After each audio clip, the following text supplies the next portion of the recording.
Hi, I'm Mr. Rougery, and in this video I will be going over the engineering profession in Midnight. I would like to say a big thank you to this video's sponsor, Godforge. We'll be hearing more from those later. Engineering in Midnight has received a few changes, looking to be a bit more useful than it has in previous expansions, outside of just having all the cool gadgets. In this guide, I'll cover the changes engineering has received, how to level your Midnight engineering, and recommend a few starter builds. The first new thing in Midnight covers all professions, and it's that materials and most consumables only come in 2 ranks instead of 3. That means that reagents such as ore and herbs, as well as items like flasks and enchants. If you were familiar with the 3 ranks in The War Within, you can see it as if rank 2 has been removed, since the new rank 2 is about as hard to craft as rank 3 was before. The next news for engineering is that we no longer have to gather any engineering special materials. Hooray! Spare parts are gone, and not replaced with any similar feature, which means you can now be parked in a city and just buy your materials on the auction house, or have your alts farm for you. A completely new system for engineers, or a sort of reworked old one, is recycling.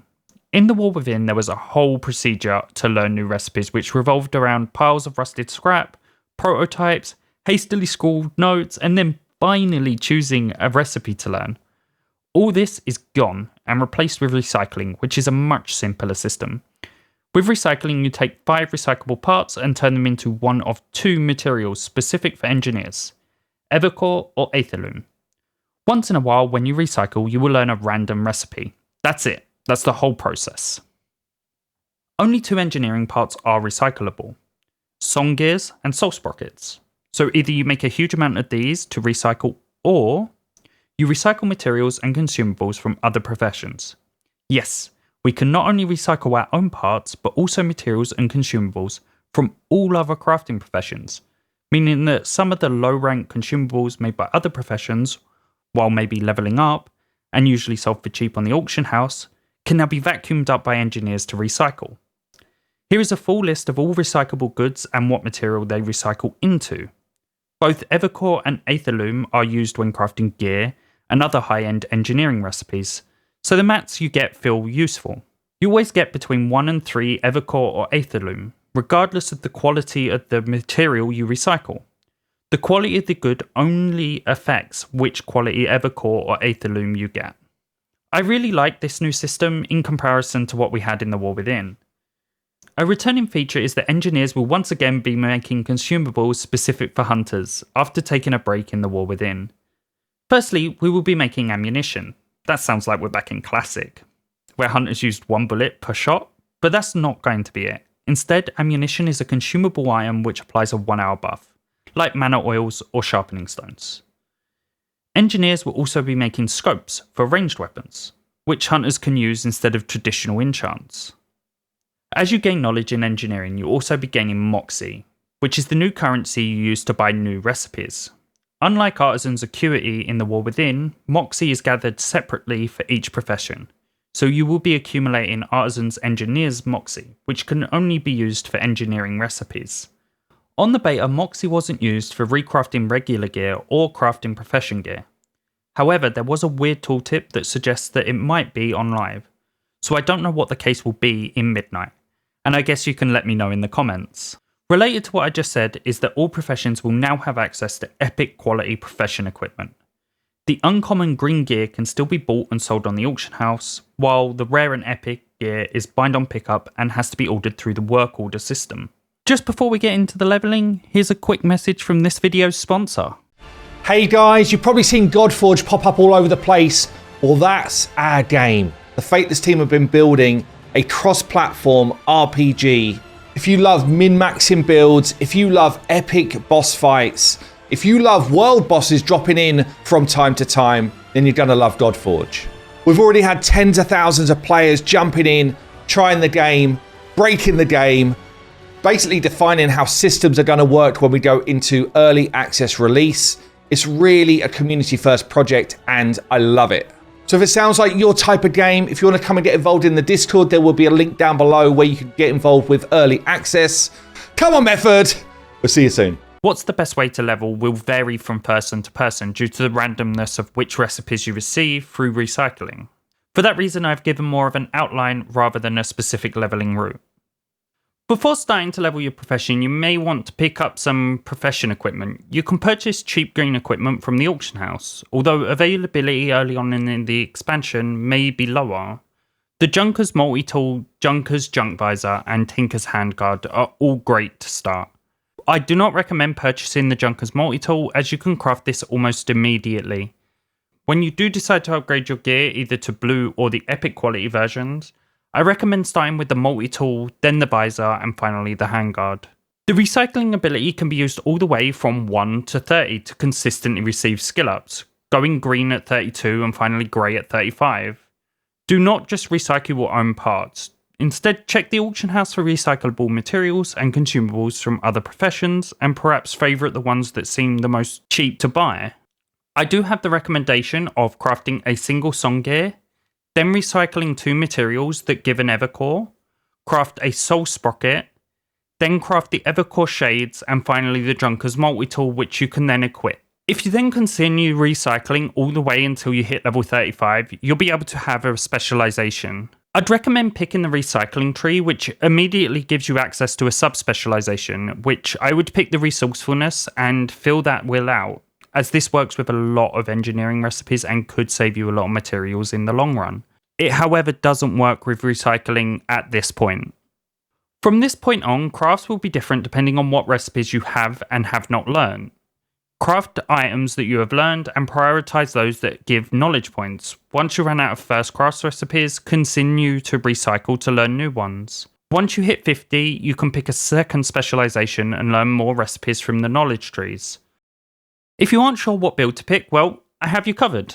Here's a list of starter engineering knowledge builds that I would go for. The equipment build. The equipment build for engineers will be crafting boots, braces, helmets, and guns. All of these items are unique crafts. They only have a singular secondary stat on them, as opposed to the 2 secondary stats on the same slots crafted by other crafters, such as blacksmiths, leatherworkers, and tailorers. Classes or specs that heavily prefer one stat might want, for example, engineering braces over the normal crafted braces. Braces and boots are also very common crafted gear slots for high-end players.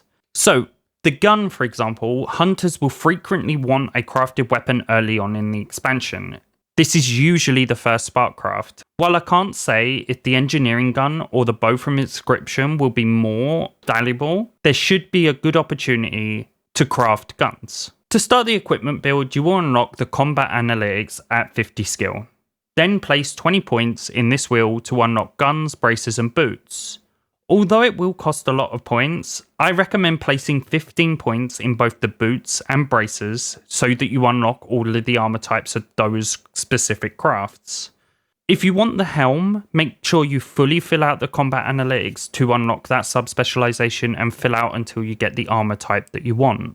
If you completely fill the wheel and use the highest quality Aetherloom and Evercore, if you're wearing green quality profession equipment, you should be able to craft this item at max rank without concentrating, although you may need to concentrate if you include things like embellishments or item level increases.